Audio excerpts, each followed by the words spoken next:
20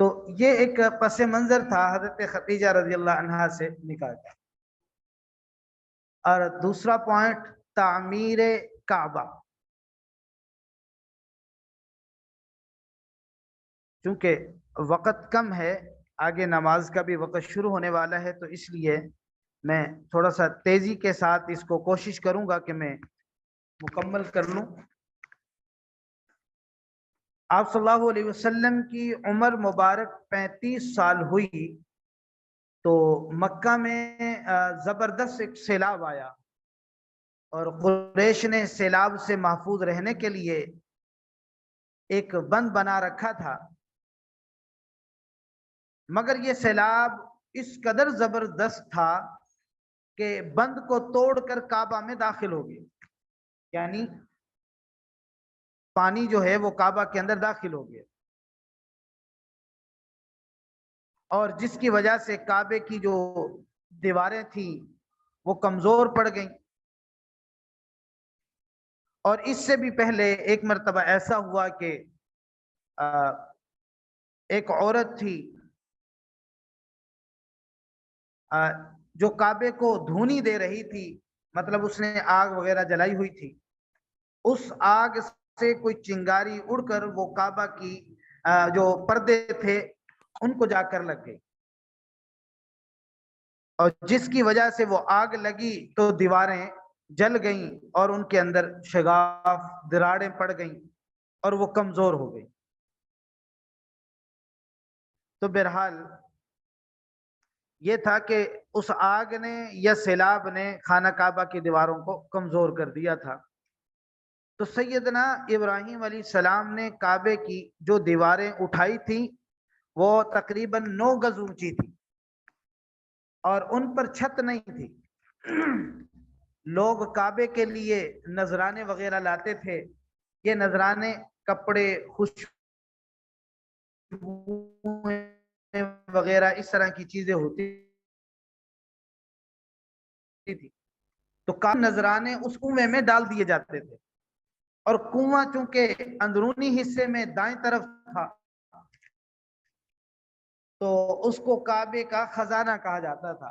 تو کعبے کے خزانے کو ایک مرتبہ وہ ایک چور آیا اور اس نے چوری کرنے کی کوشش کی، تو اس کے بارے میں لکھا ہے کہ وہ اس کنویں میں گر کر مر گیا. بہرحال اس کے بعد اللہ تعالیٰ نے اس کی حفاظت کے لیے ایک سانپ کو وہاں پر مقرر کر دیا تھا، اور یہ سانپ وہاں پر کنویں کی منڈیر پر بیٹھا رہتا اور کسی کو خزانے کے نزدیک نہیں آنے دیتا تھا. تو قریش بھی اس سے خوف زدہ رہتے تھے. اب جب کہ کعبے کی دیواروں میں شگاف پڑ گئے، وہ کمزور ہو گئی وہ دیواریں، نئے سرے سے اللہ تعالیٰ سے دعا کی، تو بہرحال اللہ تعالیٰ نے ایک پرندے کو بھیجا اور وہ سانپ کو اٹھا کر لے گیا. یہ ساری بات البدایہ و نہایہ کے اندر موجود ہے. تو یہ دیکھ کر قریش کے لوگ بہت خوش ہوئے. اب انہوں نے نئے سرے سے کعبے کی تعمیر کا فیصلہ کر لیا اور پروگرام بنایا کہ بنیادیں مضبوط بنا کر دیواروں کو زیادہ اونچا اٹھایا جائے. اس طرح دروازے کو بھی اونچا کر دیا جائے گا تاکہ کعبے میں کوئی داخل نہ ہو سکے، اور صرف وہی شخص داخل ہو جس سے وہ اجازت ہے. اب انہوں نے خانہ کعبہ اور کچھ رقم یعنی کہ وہ مال جمع کرنا شروع کیا، اور یہ اعلان کر دیا کہ خانہ کعبہ کی جو ہم تعمیر کریں گے وہ پاک مال سے کریں گے، ناپاک مال سے نہیں کریں گے، یعنی حلال مال سے خانہ کعبہ کی تعمیر کریں گے. ناپاک مال سے جیسے سود کا ہے، اور اسی طرح کسی کا مال غصب کیا ہوا، چوری کیا ہوا وغیرہ، اس طرح کے مال سے ہم خانہ کعبہ کو تعمیر نہیں کریں. تو ایک قریشی سردار جس کا نام ابو وہب عمر بن عابد تھا، یہ آپ صلی اللہ علیہ وسلم کے والد محترم جو تھے یہ ان کا ماموں تھا. تو بیت اللہ کی تعمیر میں انہوں نے یہ اعلان کر دیا تھا کہ بھئی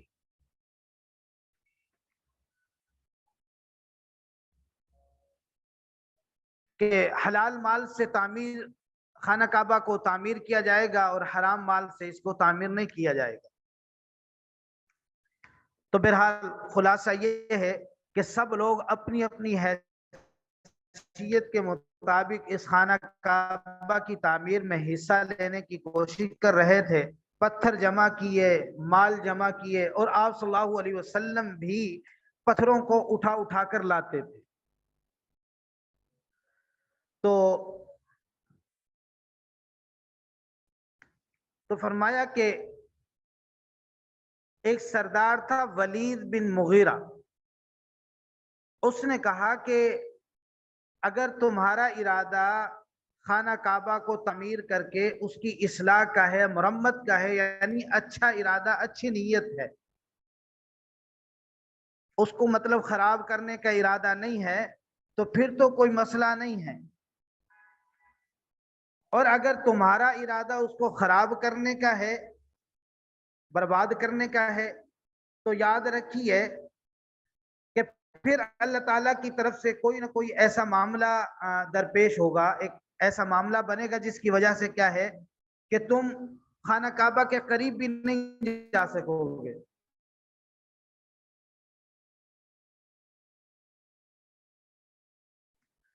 تو بہرحال یہ تھا کہ خانہ کعبہ کو تعمیر کیا گیا، اور جب اس کی بنیادوں کو کھودا جا رہا تھا تو اس میں کچھ تحریریں نکلی تھی، کچھ تحریریں۔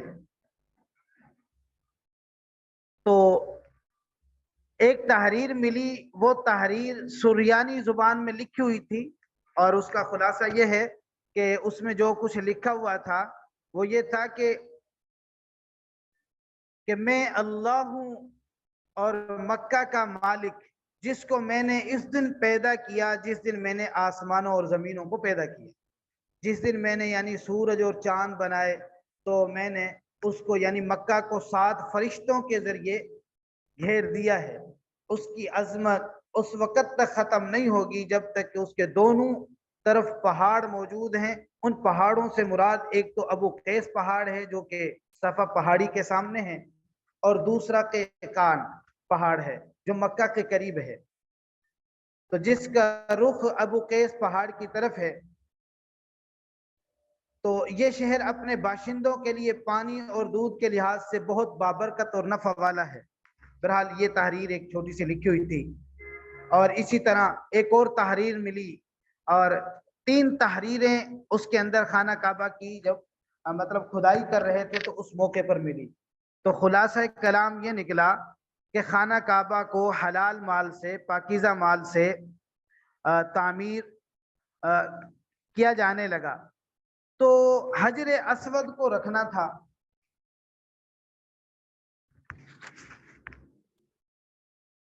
تو اس حوالے سے میں تیزی کے ساتھ یہ بات بھی کر دوں۔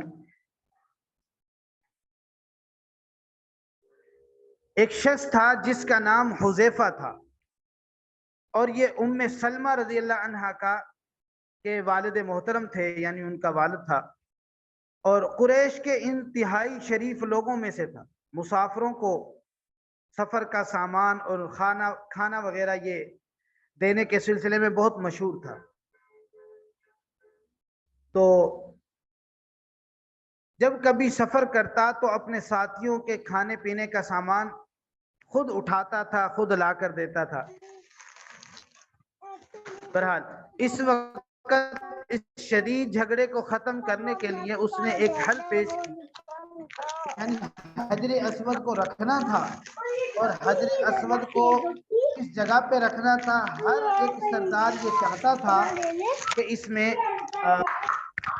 مطلب میں حصہ ڈالوں اور یہ سعادت مجھے نصیب ہو، ہر ایک شخص یہی چاہ رہا تھا، اور اس بنا پر وہ آپس میں ان کے اندر جھگڑا ایک شروع ہو گیا۔ تو جھگڑا اس قدر ہوا کہ تلواریں نکل گئیں اور ایک دوسرے کو قتل کرنے کے در پہ ہو گئے۔ تو اس شخص نے یعنی ایک مشورہ دیا، ایک رائے دی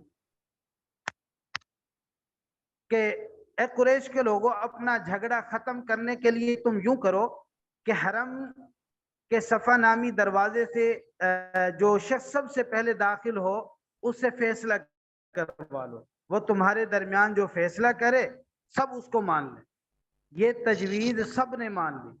آج اس دروازے کو باب السلام کہا جاتا ہے، اور یہ دروازہ رکن یمانی اور رکن اسود کے درمیانی حصے کے سامنے ہے۔ اللہ کی قدرت کے اس دروازے سے سب سے پہلے حضور نبی کریم صلی اللہ علیہ وسلم تشریف لائے۔ قریش نے جیسے ہی آپ کو دیکھا تو پکار اٹھے، یہ تو امین ہیں، یہ تو محمد ہیں، ہم ان پر راضی ہیں۔ اور ان کے ایسا کہنے کی وجہ یہ تھی کہ قریش اپنے آپس کے جو جھگڑوں کے فیصلے آپ ہی سے کروایا کرتے تھے، تو آپ کسی کی بے جا حمایت نہیں کرتے تھے، نہ بلا وجہ کسی کی مخالفت کرتے تھے۔ پھر ان لوگوں نے اپنے جھگڑے کی تفصیل آپ کو سنائی، ساری تفصیل سن کر آپ نے فرمایا ایک چادر لے آؤ۔ وہ لوگ چادر لے آئے اور آپ نے اس چادر کو بچھایا اور اپنے دستے مبارک سے اس حجر اسود کو اٹھا کر اس چادر پر رکھ دیا، اور اس کے بعد آپ نے ارشاد فرمایا ہر قبیلے کے لوگ اس چادر کا ایک ایک کونا جو ہے، ایک ایک کنارہ مطلب پکڑ لیں، پھر سب مل کر اس کو اٹھائیں۔ انہوں نے ایسا ہی کیا، چادر کو اٹھائے ہوئے اور وہ اس مقام تک آ گئے جہاں حجر اسود کو رکھنا تھا۔ اس کے بعد نبی اکرم صلی اللہ علیہ وسلم نے حجر اسود کو اٹھا کر اس کی جگہ رکھنا چاہا، لیکن عین اسی وقت ایک نجدی شخص آگے بڑھا اور تیز آواز میں بولا، بڑے تعجب کی بات ہے کہ آپ لوگوں نے ایک کم عمر نوجوان کو اپنا رہنما بنا لیا، اس کی عزت افزائی میں لگ گئے ہو۔ یاد رکھو یہ شخص سب کو گروہوں میں تقسیم کر دے گا، تم لوگوں کو پارا پارا کر دے گا۔ قریب تھا کہ لوگوں میں اس کی باتوں سے ایک بار پھر جھگڑا ہو جاتا، لیکن پھر خود ہی انہوں نے محسوس کر لیا کہ حضور صلی اللہ علیہ وسلم نے جو فیصلہ کیا ہے وہ لڑانے والا نہیں ہے، لڑائی ختم کرنے والا ہے۔ چنانچہ حجر اسود کو نبی کریم صلی اللہ علیہ وسلم نے اپنے مبارک ہاتھوں سے اس کی جگہ پر رکھ دیا۔ مورخین نے لکھا ہے یہ جو شخص آیا تھا اور جو وسوسے ڈال رہا تھا یہ ابلیس تھا، یعنی شیطان تھا جو انسانی شکل میں آیا تھا۔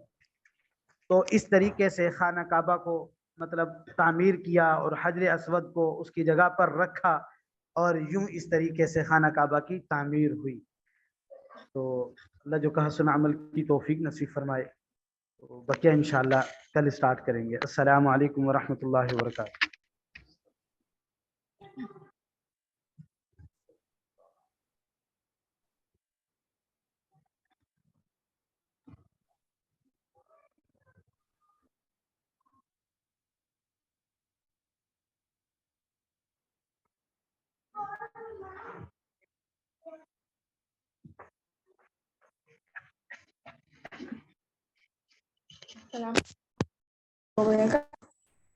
صلی علی رسولہ الکریم، اما بعد۔ کیا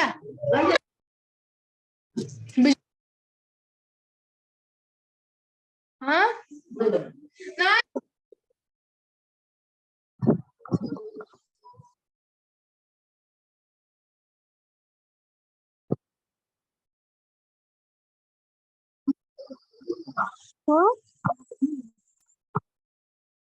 کیا تھی